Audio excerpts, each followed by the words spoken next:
All right, why don't we go ahead and get started? So I want to thank everybody for joining me today. My name is Martin Beziner, and I'm the president and CTO at Staties.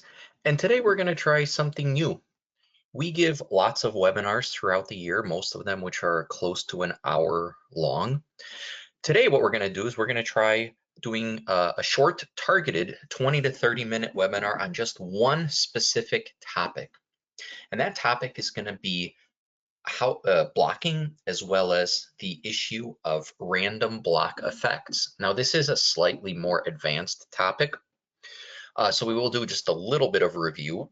But if you're not familiar with the concept of blocking, then I would encourage you to check out our tutorials, check out our workshops, or all of our other free webinars that are posted on YouTube.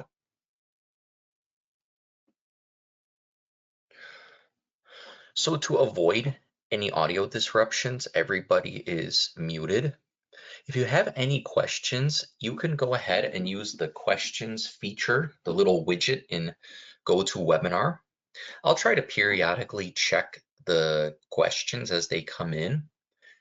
Unfortunately, sometimes they slip through the cracks, in which case, if I don't get to it and it's something that's urgent and you would like answered, please go ahead and send your question to stathelp@staties.com. That goes to our entire team of statistical consultants, and who's ever available first will get back to you.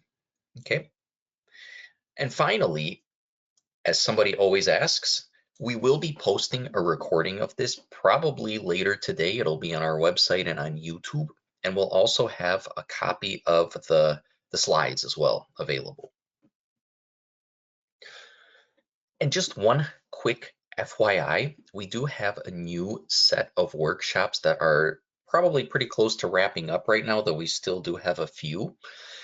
This is our new Essentials series. So as some of you may know, we do offer workshops. They're live web interactive hands-on workshops on a bunch of different topics related to DOE.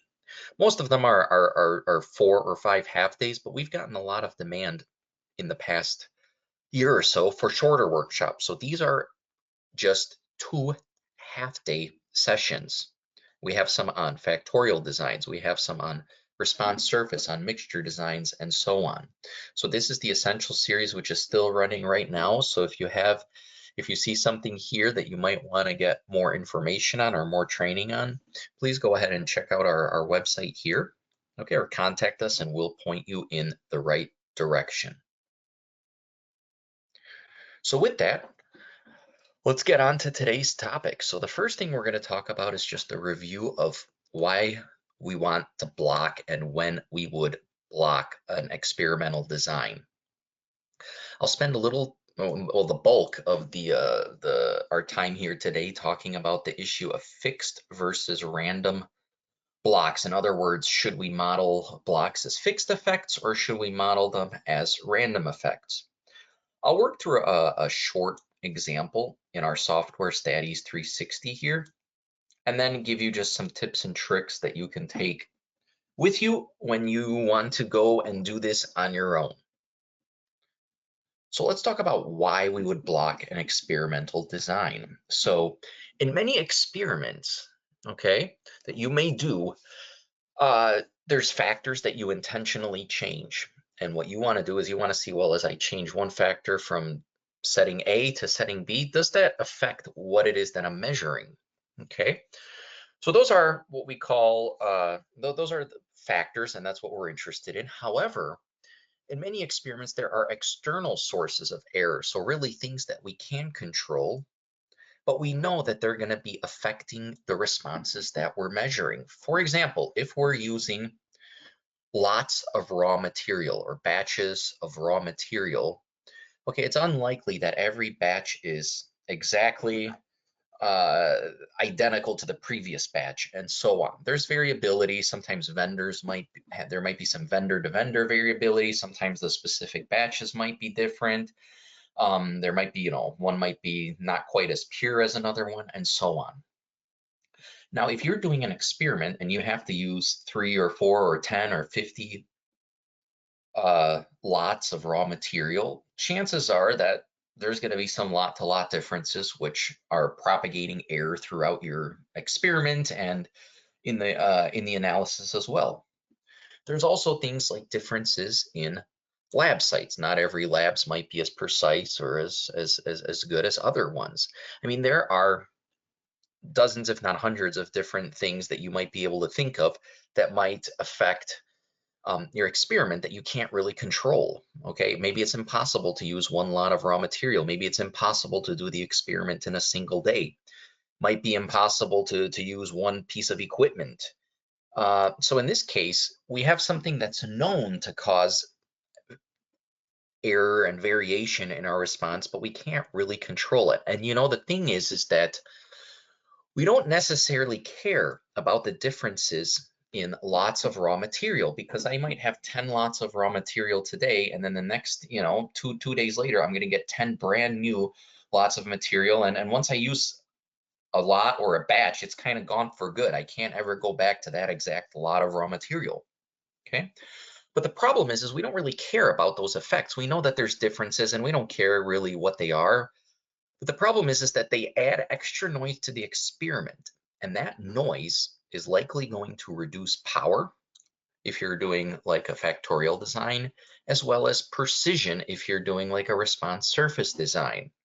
Okay, so blocking is one solution to this type of problem that you might run into. So what the one sentence summary of blocking is that we try to group similar experimental units, so basically group similar sets of runs, and assign your factor combinations within those groups. So I mean, the simplest kind of example that I can give intuitively is of like there's, for example, a weight loss medicine. Okay, you might not want to give it randomly to everybody that's going to try it in the trial. Maybe you might want to separate out the subjects by starting weight or by gender or by other risk factors, so that you're not so that those external factors like gender are not confounding are not confounded with the effects of the actual treatment.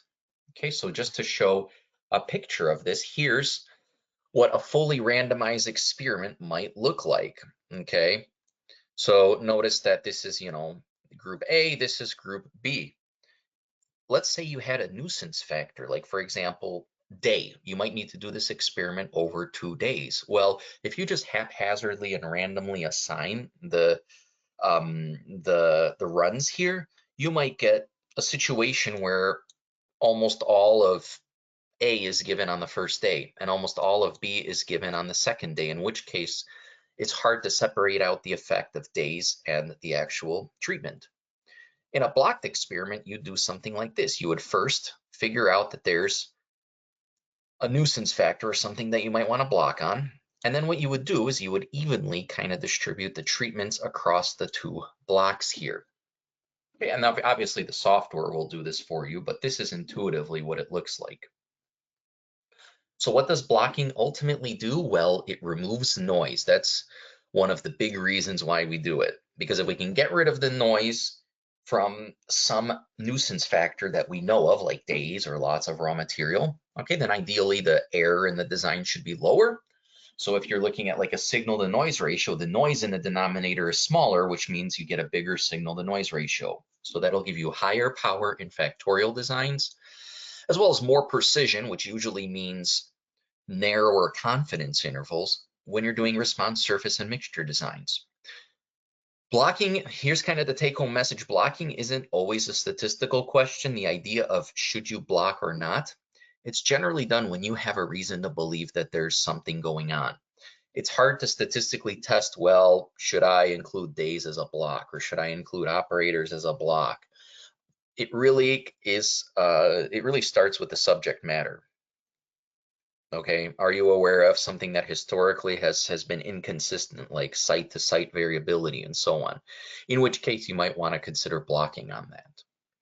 Okay, so now let's take a look at the idea of fixed versus random blocks. This is really the meat of this short webinar here. Now, so this is the one slide here where there's a little bit of math. The rest of the math goes away. after this. If you've never used random effect blocks here, this is probably when you're doing a statistical analysis, like you're looking at the ANOVA or you're looking at the model. Your modeling looks like this. You have a response, Y, okay? It's a function of some overall average plus a block effect, depending on whatever block it is that you're in, plus some treatment effect, depending on what treatment or factor is assigned to that particular run, plus some unknown error. So if you, for example, go to the analysis of variance, the ANOVA, you'll see the mean square error is an estimate of this here. So notice here, really the key take-home message here is that in a fixed effects block model, which is what you've probably been doing most of this time, each block level gets one coefficient. So if you have, for example, 10 operators, then you would see 10 coefficients listed in the statistical model. If you have 2 days, you'd get 2 coefficients. If you have 100 lots of raw material, you'd see a very long table of block coefficients that tell you, well, block 47 was a little higher than average, block 50 was way below average, and so on. Okay. A random effects block model looks a little bit different. And the idea of a random effect, so if you'll notice in the fixed effects block model, the blocks are kind of almost treated as a factor. I mean, each block gets its own level and you're looking to see, well, okay, is this block higher? Is this block lower? And so on. A random effects block model, the blocks are treated more like error. Okay, so as you'll notice here, the only change here is that you have a sigma, or some people will write this as sigma squared, of the blocks. So what this model is saying is that your observation Y is a function of the mean plus whatever treatment is assigned to that run, plus some noise due to the blocking, plus some noise due to error. Okay, so the block here is essentially treated as a random source of error, just like the normal error term is. So something like measurement error might go into this error, this epsilon ij here, but any differences due to site variability or lots would go into this variance term here. So notice that when you have a random block effects model, the blocks are treated more as a source of variation rather than as almost as a factor. So let's go through here. So blocks are usually treated as fixed effects. Okay, so loosely speaking, and this is very loosely speaking, we fit them and interpret them just like the other factors in the model. So you've got coefficients, you might have confidence intervals and VIFs and so on. Although inference, p-values, confidence intervals are either computed slightly differently or ignored. And as I said before on the previous slide, fixed blocks are typically reported as a table of coefficients. So like if I had 2 days, I would see a table that looks like this, where I have my intercept, which is that mu on the previous slide. I have my 2 block coefficients, and then I have my coefficients for, excuse me, for my factors. And then if you go to the ANOVA table, you'll see the sigma squared, the noise, this epsilon that we saw, not this sigma squared, this epsilon that we saw is the mean square error. So that's how we can get all of our model parameters. Now, if blocks are fit as random effects, then they are basically treated as a source of variation, just like the experimental noise. So instead of one variance or one error, you'll actually get 2 of them. Okay. So this is, if you were to actually go through with this, you would see that this method does not produce or fit model coefficients for each level of the block. Instead, what you get is you get a table of variance components. And that you'll see that you have one source of error, which is the block here, and then one source of error, which is the residual. The block is basically the noise due to whatever it is that we block on. The residual is all the other unexplained error, and that could be things like measurement error, that could be things like not setting the factors correctly, it could be any number of things there. So as you'll notice here, you could see that what I always like to look at is this percent of total columns. So in this particular example, about 25% of the noise, okay, comes from the blocks. 75% of the noise comes from the error, meaning basically unexplained error. Okay, so if I were to, for example, look at this, I might say, hey, I could get, I could reduce my error by 25% by simply figuring out what's going on with the blocks. Now, the issue with this is that you don't get coefficients. We don't report coefficients for each block. And typically I don't see that being done all that much, because the thing is that when you fit these blocks as random effects, you don't really care about the block, about the actual blocks themselves. They could be something like days. They could be something like lots of raw material, where you have a million lots of raw material available, but you only choose 20 of them in your experiment. So they're basically a random sample of a huge number that you could have chosen. Whereas if you had something like machines or operators that are repeatable, maybe a fixed block effects might be a little more appropriate. So let's just compare the two before we move on to the example. So fixed blocks make sense when, first of all, the blocks can be repeated. So if you're able to go back to a block and repeat on it, it might make sense to treat them as fixed. So, if you've got 6 machines or 4 machines and you're always going to be using those machines, okay, then it might make sense to treat them more of as a fixed effect rather than as a random, okay? Also, if you have very few blocks in the design, so typically I like to say 5 or fewer, some people might even say 8 or fewer, even if in theory what you're blocking on is more of a random effect, so think like a lot of raw material or just 5 random days that you chose, you might still want to treat them as fixed effects just for numerical purposes. It's harder to fit random effects block model if you only have a handful of actual levels in your block. Now, benefits of fixed blocks, well, first of all, they're very easy to interpret. I mean, they basically interpret them similar to an ordinary factor. And they're also easy to fit. Not that, this really matters all this much, okay? However, some disadvantages of fixed blocks as well, every block uses a degree of freedom. So if you have something like 30, let's say you had something like 30 runs and then you had 9 blocks, well, you would lose 8 degrees of freedom to the block. So you basically already take a third of the information available in your data and you're using it just for the block effect. And then you still have the factor effects after that, and then you still lose 1 degree of freedom to the intercept. So it's pretty intensive in terms of, if you've got lots of blocks, it's pretty intense to fit them all. I'd say I've seen this, that in rare cases, blocking can actually make things worse if what you're blocking on doesn't actually have any effect and the number of blocks is very large. So in other words, the loss of degrees of freedom from the blocking actually overpowers whatever reduction in noise you get by including the blocks. And this is something that does happen occasionally. That's so a lot of times when you see people blocking, they'll block on like 2 things, or 2 levels or 4 levels or whatnot. Okay, so that's one disadvantage. Now, random block effects make sense when, well, first of all, when the blocks are not repeatable, or they're just a random sampling of a huge number of potential blocks. So things like days or operators or lots of raw materials, those are kind of meaningless things that you don't care about. You just want to get rid of the noise from the analysis. Well, I mean, you might want to consider trying random block effects.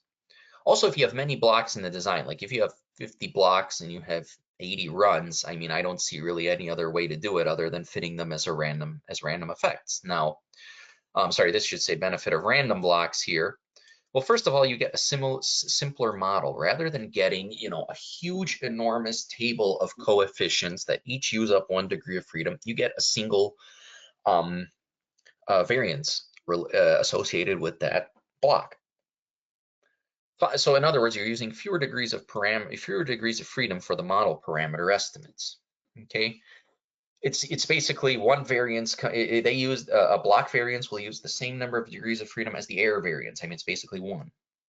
Now, disadvantages of random block effects, well, it's not as familiar and popular. So a lot of people, it's a slightly advanced topic. Not all software does it, and they're also a little more complicated to fit. But again, that's not really an issue nowadays with software. So having gone through that, I'm going to go through an example, and I'm actually going to show it both as random and fixed. This is not something we necessarily recommend in practice because you should, in theory, choose that beforehand and just stick with whichever approach you're going to be taking. And then I'll go ahead and just wrap up with some tips and tricks.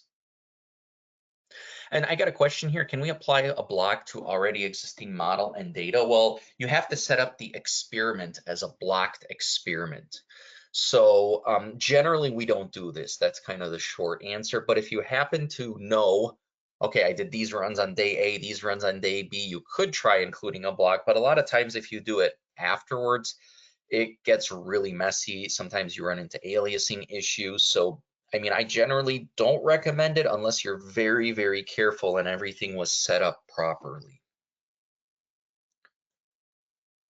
So here's an example. This example, so now random blocks are only available in Statis 360. That's kind of the pro version of Design Expert that was released about 2 years ago, 2.5 years ago. And this example here I'm going to go through is actually from our tutorial data. So this is something you could very quickly get and go through the analysis.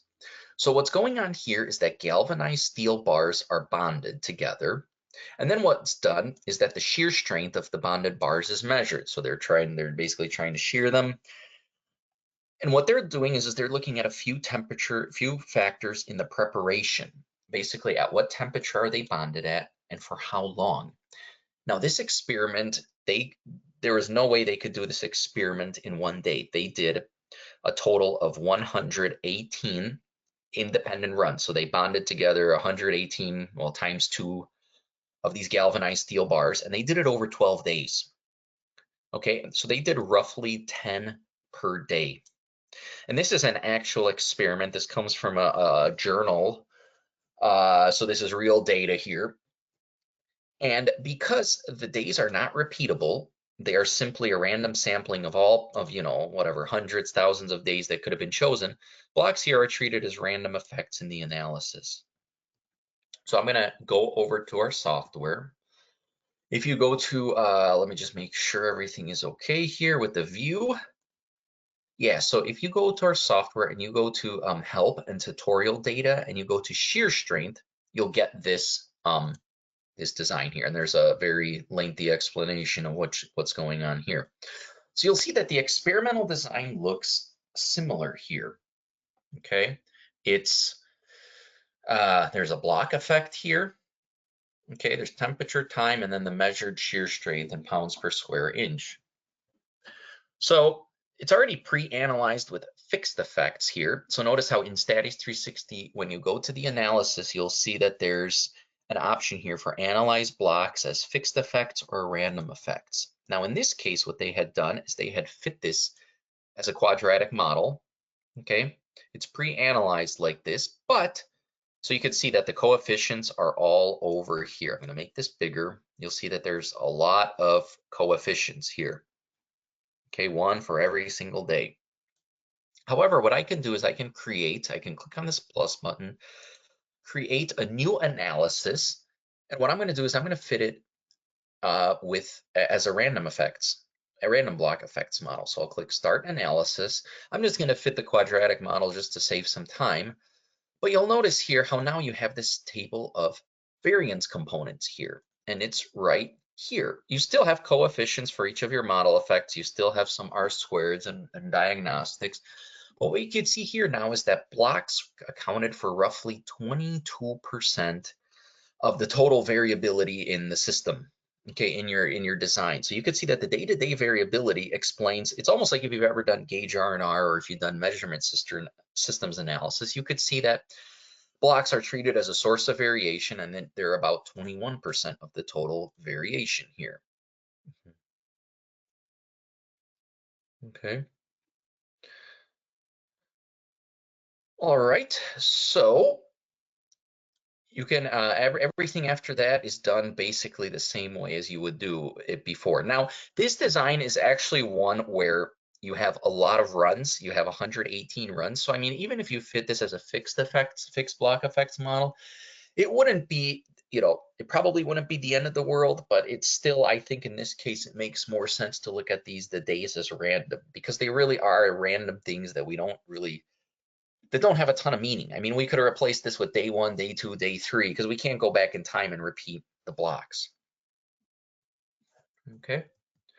So this is what the design looked like. This is a comparison of how the blocks are reported. If you do a random block effects model, you get this. If you do fixed, you get the one here on the right. All right, so with that, we're almost about to hit the 30-minute mark here. So why don't we go ahead and just wrap up with some tips and tricks here. So first of all, if your design has 6 or fewer levels, we generally recommend going with fixed blocks, even if in theory there's something like days or even if they're truly random because of fitting issues. It's hard to estimate a variance component with 4 when it's only based off of 4 levels. Decide on fixed versus random before designing and analyzing the experiment. Don't choose the one. We generally never really recommend choosing the one that looks prettier. Don't go crazy with blocking. It's helpful most of the time, but it isn't a total free pass. I mean, there are edge cases where blocking is actually not beneficial. In severe cases, blocking won't help and actually might make things worse. And finally, as we always say, consider investing some time into learning about random effects blocks. It will serve you well into the future. Okay. So, I'm just going to, before I go to the last slide, I'm just going to answer a couple questions. So the difference between fixed versus random is on the analysis side. Yes, that's generally true. Now, it might, I mean, there might be new research that's come out and said, well, if you're going to treat them as random, you should probably make these tweaks to the design. But generally, in our case, if you use a standard block design, whether you treat it as fixed or random in the analysis, it does a pretty good job. Okay. There's a question here about asking about more technical details. I'd be happy to share that if you contact us at help@staties.com. We could actually give you a link to the article that we took the shear strength, the data set from, and they go through this in a lot more detail. And then one question here is, last question I'm going to answer is there an option to get R-squared predicted when using fixed block effects with a REML model? Well, REML would only be used with random block effects models. When you have random block effects, it's a little unclear as to how to compute the predicted R-squared. It depends on whether you're going to be repeating a block or whether you're going to be doing that. So we don't report it. But when we look at prediction intervals, we always assume that you're going to be at a new block, like a new date, and we include that variance in as part of the prediction interval. So I want to thank everybody for joining us. Hopefully you found this helpful. This is shorter than one of our typical webinars. So if you have any feedback, please go ahead. You can send that directly to me. I'd be happy to take any feedback, and if you found this useful or if you found that this was maybe just too short, there was not enough substance here, maybe we can modify this for a future webinar. So thank you, everybody. Thanks for the questions. And again, if you have any other concerns or if anything else crops up, help@staties.com really is the best way to get in touch with us. But if you want to send me a personal email, my contact information is right here. So thank you very much, everyone, and we hope to see you in the next one. Take care now.